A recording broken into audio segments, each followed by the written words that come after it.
ಇನ್ನು ಅತೃಪ್ತ ಶಾಸಕರು ನಮ್ಮನ್ನ ಏನೂ ಮಾಡೋದಕ್ಕೆ ಆಗಲ್ಲ ಅನ್ನೋ ಹುಮ್ಮಸ್ಸಿನಲ್ಲಿದ್ದಾರೆ ಅಂತ ಗೊತ್ತಾಗಿದೆ. ರೆಬಲ್ಸ್ ಆ ಆತ್ಮವಿಶ್ವಾಸದಲ್ಲೇ ಇದ್ದಾರೆ. ನಮ್ಮನ್ನ ಏನೂ ಮಾಡೋಕ್ಕಾಗಲ್ಲ ಅನ್ನೋ ಹುಮ್ಮಸ್ಸಿನಲ್ಲಿ ಇದ್ದಾರೆ.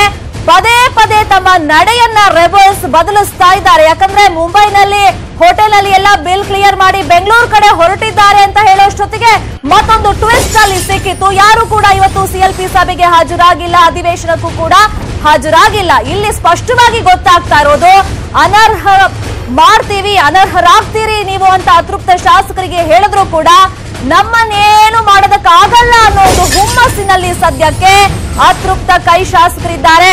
ಮುಂಬೈನಲ್ಲೇ ಕುತ್ಕೊಂಡು ಬಿಜೆಪಿ ಮುಖಂಡರ ಜೊತೆ ಸಂಪರ್ಕದಲ್ಲಿ ಇದ್ದಾರೆ.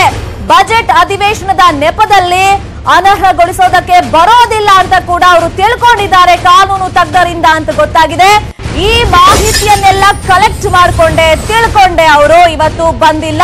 ಕಾನೂನು ತಜ್ಞರಿಂದ ಮಾಹಿತಿಯನ್ನ ಅತೃಪ್ತರು ಕ್ಷಣ ಕ್ಷಣವೂ ಕೂಡ ಪಡ್ಕೊಳ್ತಾ ಇದ್ದಾರೆ. ಕಾನೂನು ತಜ್ಞರ ಸಲಹೆ ಮೇರೆಗೆ ಸದ್ಯಕ್ಕೆ ರೆಬಲ್ಸ್ ನಿರಾಳರಾಗಿದ್ದಾರೆ. ನಮ್ಮನ್ನ ಏನೂ ಮಾಡೋದಕ್ಕೆ ಸಾಧ್ಯ ಇಲ್ಲ ಅನ್ನೋ ಅಂಶ ಯಾವಾಗ ಅವರಿಗೆ ಗೊತ್ತಾಯ್ತು, ಇನ್ನೂ ಕೂಡ ಆಟವನ್ನ ಅವರು ಮುಂದುವರೆಸಿದ್ದಾರೆ. ಕಾನೂನು ತಜ್ಞರಿಂದ ಮಾಹಿತಿಯನ್ನ ಪಡ್ಕೊಂಡಂತ ಅತೃಪ್ತರು ಇದೀಗ ಆಟವನ್ನ ಮತ್ತಷ್ಟು ಕಂಟಿನ್ಯೂ ಮಾಡ್ತಾ ಇದ್ದಾರೆ.